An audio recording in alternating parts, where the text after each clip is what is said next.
Senhor, Ele tem algo para nós. O Senhor, Ele tem um propósito para todos nós. E o Senhor, muitas das vezes, Ele entrega uma missão na nossa vida. Seja ela cuidar de um lar, seja Ele você fazer alguma obra. Não importa qual seja, do pequeno ao grande. Mas muitas das vezes nós deixamos que as coisas do mundo tirem isso de nós. E eu quero ler a palavra do Senhor que está em 1 Reis, capítulo 13. Peço que os irmãos coloquem de pé em reverência para o Senhor.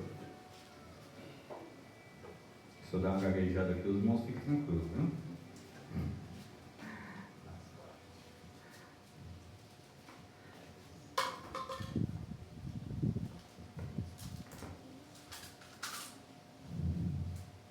Amém?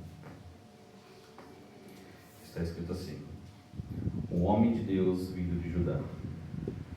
De Judá a Betel, por ordem de Deus, no momento em que Jeroboão estava em pé diante do altar para queimar um incenso, e por determinação de Deus gritou contra o altar esta condenação: altar, altar, assim fala Deus, o Senhor, eis que na casa de Davi nascerá um filho chamado Josias, e que morará sobre ti os sacerdotes dos altares idólatras, que hoje queimam incenso aqui, e as ossadas humanas serão queimadas sobre ti.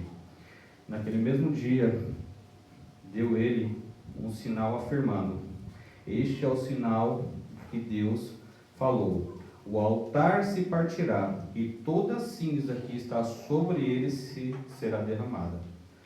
Quando o rei Jeroboão ficou sabendo que o homem de Deus bradava contra o altar de Betel, estendeu a mão e exclamou: prende-o. Enquanto o braço que estenderam contra o homem de Deus ficou paralisado, como se estivesse secado, de modo que ele não conseguiu recolher. Amém? Peço que o pastor Adão leve a igreja de oração. Senhor nosso Deus, sabemos que a Tua Palavra nos ensina e mostra, Senhor, o Teu imenso poder. Quando o Senhor age na vida, não tem reis, não tem doutores, não tem sábios que não possa, Senhor, se dobrar diante de Ti. Toda a sabedoria e todo o poder está em Ti. Usa esse menino e fala ao nosso coração através da Tua Palavra, em nome de Jesus. Amém. Pode se sentar. Irmãos, aqui é uma palavra bem profunda, né? Que está aqui no livro de Reis. Uma palavra, se a gente for muito a fundo mesmo, a gente vê ao operar do Senhor na vida do homem. O homem de Deus, ele foi enviado a Betel por causa de um altar que foi feito, na verdade, por ídolos, né? Deuses pagãos, por Jeroboão. E o Senhor ordenou que um homem de Deus ele fosse até lá e profetizasse sobre aquele altar. Um altar que não era do Senhor, um altar que era de deuses pagãos. E a palavra vai mais a fundo. E o homem chegou na cidade ali de Betel, ele profetizou sobre o altar aquilo que deveria acontecer, o que o Senhor havia, e aquilo que deveria acontecer. Quando o rei ele se levantou para mandar ele prender, porque sabia que o homem de Deus estava profetizando sobre o altar, a mão do rei na hora, ela secou, ela parou. Para dar continuidade na leitura, quando estendeu a mão secou e ele não conseguiu recolher, ou seja, a mão dele ficou assim. E isso só porque ele levantou a mão ungida do Senhor. E ele estava ali no propósito do Senhor. Ele estava ali pronto para fazer aquilo que o Senhor... Ele estava ali para fazer exatamente aquilo que o Senhor havia lhe ordenado. Ele saiu da terra dele, ele saiu da parentela dele, para fazer aquilo que o Senhor havia ordenado ele fazer sobre aquele lugar. Porque ele sabia que naquele lugar não estava o Espírito de Deus. E o Senhor ele levantou quando o rei estendeu sua mão. Em seguida, o altar se partiu e toda a cinza se derramou do altar, exatamente de acordo com o sinal que o homem de Deus havia profetizado por ordem do Senhor. Então, no mesmo momento que o rei estendeu a mão, que secou a mão dele, o altar se trincou e toda a cinza ela caiu sobre o altar, exatamente da maneira que havia sido falado pelo homem, como um sinal da profecia dele. Ele falou: vou profetizar e o Senhor mandará um sinal para provar que é o Senhor que está falando. Porque muitas das vezes a gente vê homens que se dizem de Deus mas Deus não opera. Por quê? Porque o coração dele não está com o Espírito do Senhor. Muitas vezes ele falava: isso aí, mas não é nada daquilo, aquilo não é de Deus, aquilo não provém de Deus.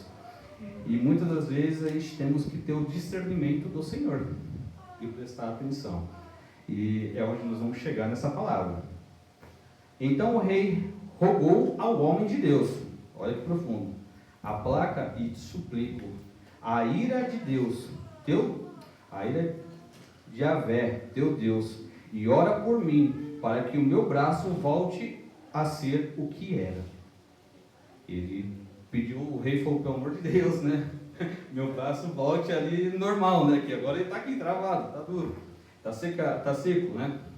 E o homem de Deus orou ao Senhor e o braço do rei recuperou-se e voltou ao normal. Ou seja, o Senhor, ele não pediu para o Senhor secar o braço do rei.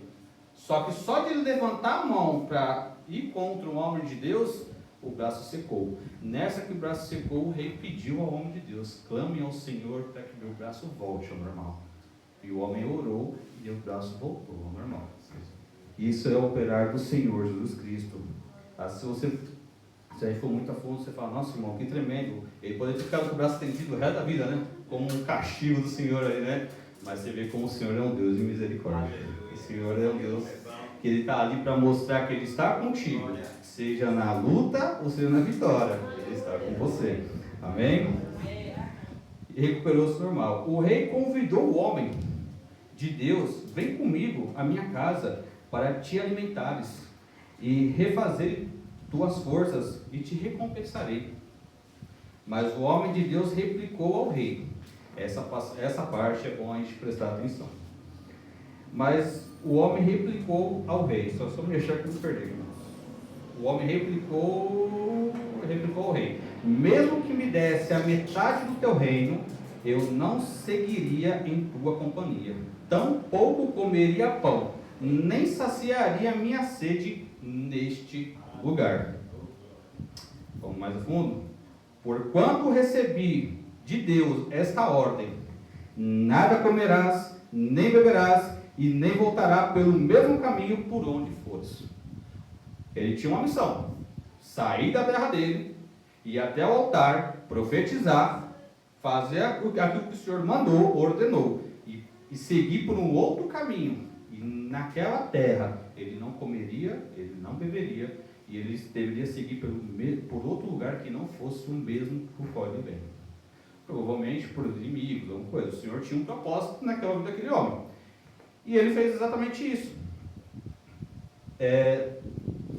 Não voltará. O homem de Deus retornou por outro caminho, sem passar a segunda vez pelo caminho que conduzira até Betel. Ele foi por outro caminho, conforme o Senhor tinha falado e ordenado. Olha que tremendo. Ele foi lá, fez exatamente aquilo que o Senhor tinha mandado. Que maravilha, gente. Que homem de Deus, né? Literalmente, que homem de Deus, que ele seguiu pelo caminho. Só que aí vem a cilada. Por quê? O que o rei ofereceu para ele quando ele estava em Betel? Água e comida. E para ele repousar ali, que ele recuperasse suas forças, que ele ficasse ali revigorado para continuar a sua trajetória. Ele mesmo replicou que o Senhor ordenou que ele não comesse, que ele não bebesse e que ele não voltasse pelo mesmo caminho. Isso, e ele estava no consciente dele. Porém, tudo aquilo que aconteceu no altar ali de Jeroboão, na cidade de Betel, você vê que é claro que devia ter multidões, porque no altar a pessoa ia lá oferecer as suas oferendas e tinha gente. Nisso, no capítulo 11, me diz aqui: em Betel morava um profeta já idoso. Olha só, hein? O Senhor mandou o homem de Judá para Betel, porém tinha um profeta já idoso na cidade de Betel. Profeta idoso. Seus filhos vieram e contaram-lhe tudo o que o homem de Deus havia realizado naquele lugar. Que maravilha, né? Uma honra. Eu tenho o maior prazer de chegar na minha casa e falar para minha esposa: nossa, aconteceu isso. Eu tenho certeza que os filhos de vocês, os filhos e netos, e eu quando chego na casa do Adão, aconteceu isso, a gente tem aquela empolgação de contar, né? Seja ali uma coisa boa, seja uma coisa ruim também. Nós estamos ali para... E ele chegou contando. Então ele disse, compartilharam também as palavras que o homem de Deus havia dito para a vida pro rei. Irmãos, existe uma coisa que eu aprendi nessa passagem. O que o Senhor entrega para você, é para você. Não, é para você. Não adianta. O homem aqui, ele deixou claro para o rei, no meio de uma multidão: o Senhor ordenaras que eu não comesse, que eu não bebesse e que eu não voltasse pelo mesmo caminho. Ele tinha um propósito, ele tinha um dever a fazer diante do Senhor. Ele foi e executou a sua obra, e quando ele continuou na instrução do Senhor, só que ele errou numa única coisa. Assim como Sansão errou com Davi. Ele falava onde quero as forças dele. Ele errou em falar o que o Senhor ordenou. O rei ofereceu para ele comida e bebida. O profeta mais idoso, mais adiante, encontrou-lhe um homem que havia compartilhado. Então o pai indagou: em que direção ele seguiu? Os filhos foram e mostraram: ele seguiu por ali, ele foi por aquele caminho. E partiu o homem em busca do homem de Deus. Indagou e solicitou o profeta aos seus filhos: selai um jumento, e lhe selaram um jumento, e ele montou e partiu em busca do homem de Deus. Encontrou-o sentado debaixo de um grande carvalho, e aproximou-se e perguntou-lhe: és tu o homem de Deus vindo de Judá? E ele respondeu: sim, sou eu. Porque ele se apresentou e perguntou: sou eu, estou aqui. Eu provavelmente deve ter falado o que aconteceu. E em seguida o profeta convidou: vem comigo à minha casa para comer alguma coisa. Mas o homem de Deus recusou, explicando: não posso voltar contigo, nem entrar em sua casa, tampouco poderei comer pão e nem beber água contigo neste lugar. Irmãos, o homem de Deus, ele sabia exatamente o que ele tinha que fazer. Ele sabia qual a instrução do Senhor para a sua vida. Ele sabia qual era a missão dele diante daquele lugar. Era fazer a obra do Senhor e seguir o seu caminho. Não comer, não beber e ir embora. Sem mais. Quando o Senhor ele te ordena, quando Ele te chama e quando Ele te escolhe, é você. Não tem outra pessoa. Não tem outro irmão para fazer a sua missão. A missão é sua. E nós vamos se deparando com isso nos dias de hoje. Muitas das vezes nós temos que delegar responsabilidades nossas que Deus nos atribuiu a outras pessoas. Homens dentro de casa querendo que mulher cuide de casa. Que a mulher seja provedora. A palavra do Senhor fala que a mulher tem que ser provedora da casa? Está lá, está escrito isso? Se tiver, então é isso que acontece no dia de hoje. As inversões. Aí chega o profeta de Betel, explicando porque assim foi ordenado pela palavra de Deus. Ali não coma, não bebe e siga pelo seu caminho. Contudo, o homem idoso lhe respondeu: eu também sou profeta. Irmãos, quantas vezes você não ouve: eu também sou cristão, eu também sou da igreja. Irmãos, você vir na igreja é uma coisa, você ser cristão é outra. Você viver no propósito é uma coisa, você como é o cristão praticante, né? Uma coisa é você viver na palavra do Senhor, outra coisa é você fingir que é do Senhor. A palavra de Deus não é brincadeira. Nós temos que ter temor por aquilo que nós fazemos e saber onde nós estamos pisando. E se o Senhor te deu uma tarefa, se Ele te deu um dever, se Ele te deu uma missão, um propósito de vida, então siga Ele. Siga Ele. Porque a hora que o Senhor pesar a mão, Ele vai pesar. E na hora que a cobrança vier, Ele vai cobrar. Importa quem seja, o menor ou grande, o Senhor Ele vai cobrar. E o Senhor está falando que está chegando o momento. Indagou. Então, contudo, o homem idoso respondeu: eu também sou profeta, como tu. É um anjo. E o anjo me falou: por ordem do Senhor, faze-o voltar comigo à tua casa, para que coma pão e beba água. Todavia, o velho profeta não estava dizendo a verdade. Ele chegou no profeta de Deus, que o Senhor ordenou, que o Senhor levantou, que o Senhor chamou, que o Senhor deu a missão, que o Senhor deu o propósito, que o Senhor falou: vá e faça exatamente do jeito que eu estou lhe falando. Ele acreditou num simples velho que surgiu do nada, que não sabia nem onde ele estava, e falou: vem comigo, o Senhor mandou um anjo falar contigo para você vir comigo. Quantas vezes nós não ouvimos os irmãos falar: vem comigo?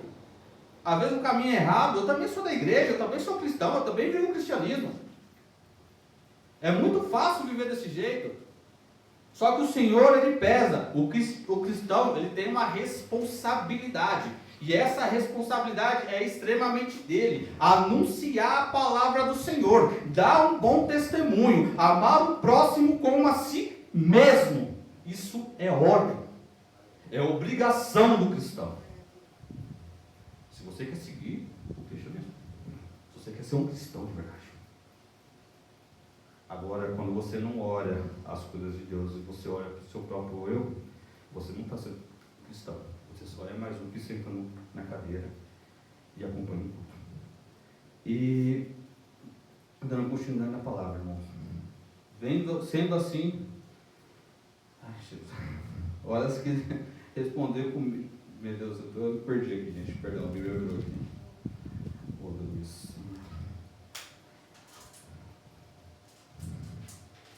Diante disso, o homem de Deus voltou com ele e comeu pão em sua casa e saciou a sua sede que sentia.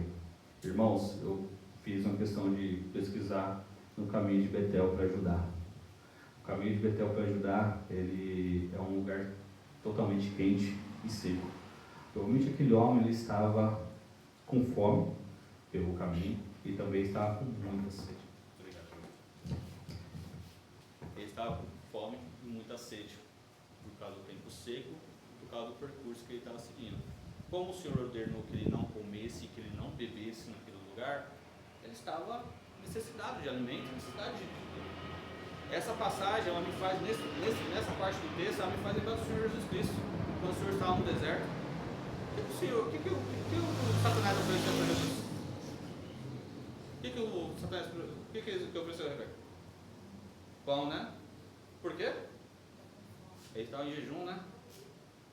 Então ele estava necessitado, ele estava com fome. E ele olhou assim, mas o Senhor é um provedor.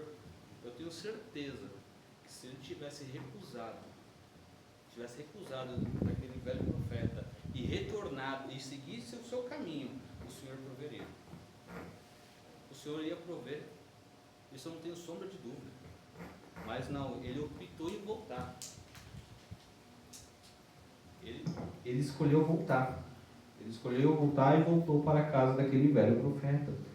Quando estava sentado à mesa, olha só essa parte é tremenda. Quando estavam sentados à mesa, a palavra do Senhor veio ao profeta idoso que havia feito o homem retornar. Aí o Senhor já mudou. Aí o Senhor já não usou mais o homem. Aí o Senhor usou o profeta velho, o homem idoso. Aquele homem que estava dentro da cidade, que o Senhor mandou um profeta, porque o profeta da casa não fez nada. Porque se o profeta fosse realmente de Deus, o Senhor tinha levantado ele. Mas o que o Senhor, ele fez? Aí o Senhor voltasse com essas... Perdão, gente. Estava sentado à mesa e ele clamou ao homem de Deus que tinha vindo ajudar. Assim diz o Senhor: por que foste rebelde à palavra de Deus e não cumpriste a ordem que dera o Senhor teu Deus? Aí já era o profeta mais velho, aquele mesmo que mentiu lá debaixo do carvalho. O Senhor, ele usa quem ele quer, você só é mais um. Ou você está, ou você não está. Ou você está dentro, ou você está fora. O Senhor, ele vai usar qualquer um. Ele vai levantar uma criança, até o mais velho para falar, até o mentiroso. O Senhor vai usar para falar. Quem vai falar a verdade? Mas voltando, comeste e saciaste a sua sede no lugar sobre o qual te havia prevenido. Não comerás, não beberás ali. Por isso, o teu caminho, o teu cadáver não será sepultado no túmulo dos teus antepassados. Assim que o homem de Deus terminou de comer e beber, o profeta idoso selou o jumento para ele. Para ele ir embora, para ele seguir o seu caminho. No caminho, um leão o atacou e o matou, mas o seu corpo não foi destruído. Ficou estendido no chão, ao lado do leão e do jumento. Algumas pessoas que passaram por aquele caminho observaram o cadáver estendido ali com o leão ao lado e foram correndo informar a todos na cidade onde o velho profeta vivia. Assim que soube de fato, o profeta exclamou: certamente trata-se do homem de Deus que desafiou a palavra de Deus, porquanto o Senhor o entregou ao leão, que o feriu de morte, exatamente como a palavra de Deus tinha advertido. Irmãos, aqui eu vou deixar minha palavra, mas essa passagem é muito profunda e nós devemos usar elas para o dia de hoje. É claro que isso aqui é um acontecido que teve há muitos anos atrás, mas nós vivemos hoje exatamente da mesma forma. Muitos homens de Deus se levantando, fazendo e caindo por coisas poucas, às vezes por um pecado tolo, às vezes por um vício, por uma bebida, por um jogo, às vezes por qualquer coisa. Infelizmente, temos que orar por essas vidas. Tem homens de Deus dentro da casa do Senhor que precisam de oração. O Senhor, ele está chamando, venha, mas o Senhor, ele não quer chegar o momento daquele dia de pisar a mão. Esses dias eu estava vendo um vídeo da internet e até me assustei. Quando eu comecei a ver dentro da igreja do Senhor pastores homossexuais. Eu olhei assim e falei: misericórdia, é o fim do tempo, né? E pessoas que você pega o microfone, fala dentro da palavra. Não é qualquer pessoa não, é pessoas que falam dentro da palavra, pessoas que entendem. Essas pessoas, elas são guiadas pelo Espírito de Deus? Muitas das vezes não. Muitas vezes não, com certeza não. Só que o espírito do inimigo, ele se levanta e fala exatamente aquilo que queremos ouvir, para atrair outras pessoas para a perdição. E não devemos aceitar isso no meio evangélico. O cristianismo não é brincadeira. A gente vive uma vida séria diante de Deus. Só que as pessoas não estão levando a sério. O seu propósito está aí. Vá, faça o que tenha que fazer, não coma, não beba e segue o teu caminho. O reino de Deus nos espera. Só que devemos não desviar do caminho. Se voltarmos para trás, vamos virar estátua de sal. E assim é o Senhor. Amém, irmãos? Eu não sei porque o Senhor colocou essa palavra no meu coração. Eu não sei porque também essa palavra. Mas eu tenho certeza que de alguma forma hoje eu aprendi alguma coisa, os irmãos também teriam aprendido alguma coisa. Irmãos, não olhe para trás. Siga o propósito do Senhor. O Senhor é tremendo, Ele é maravilhoso. E se o Senhor te deu uma tarefa, se o Senhor te deu uma missão, se o Senhor te deu um compromisso, vá até o final. O Senhor vai prover. O Senhor, Ele vai te dar estratégia. Eu falo que o Senhor é estrategista. Eu vivo uma vida com o Senhor, que às vezes as pessoas eu não mostro, mas eu vivo uma vida de estratégia com o Senhor. Eu falo: Senhor, eu estou passando por isso, me ajuda. Eu preciso de ajuda. Essa noite aqui até... Ontem minha esposa chegou, eu cheguei em casa do serviço, ela olhou assim para mim: eu vou fazer um negócio aí e tal, vou fazer um jejum. Aí eu fazia tempo que não fazia um jejum, eu falei: eita Deus, fazer um jejum, né? Aí ela falou, você faz comigo? Eu falei, vamos fazer jejum, não tem problema. Eu falei, mas vamos fazer. E aí eu perguntei, vamos fazer jejum de que horas a que horas? Porque eu trabalho fora. Ela, não, vou fazer agora da meia-noite até meio-dia e tal, depois nos entrega. Ah, maravilha. Ela falou, da meia-noite a meio-dia, eu vou dormir até às 7. Eu falei, tranquilo, depois é só até meio-dia. O senhor me despertou 3 horas da manhã, eu só fui dormir 7. Levantei às 8 para trabalhar. Ou você passa pelo processo, não adianta. E detalhe, o Senhor colocou no meu coração de madrugada, para a minha mulher aqui do lado. É para orar. Jejum sem oração é passar fome. Não é propósito. Jejum você tem que orar, não é só ficar sem comer, não. Entendeu? O Senhor, quando jejuava, ele orava. O Senhor orava. Então, jejum sem oração, você só simplesmente está passando fome. Só que detalhe, também não foi só comigo não. Essa aqui eu vou dormir 4 horas da manhã. O Senhor não deu sono para ela. Falou, você vai ficar aí até 4 horas sem comer nada. Irmãos, eu não tenho sede de noite. Eu ficava assim, querendo água. E eu não bebo água à noite. É muito difícil. Eu acordei numa sede e falei, não. Hoje cheguei no serviço, está meio-dia, falei, misericórdia, não está meio-dia. Mas graças a Deus o Senhor nos deu força, mas passamos mais isso aí. Amém? Irmãos, assim também agradeço a oportunidade, as palmas louvem ao Senhor.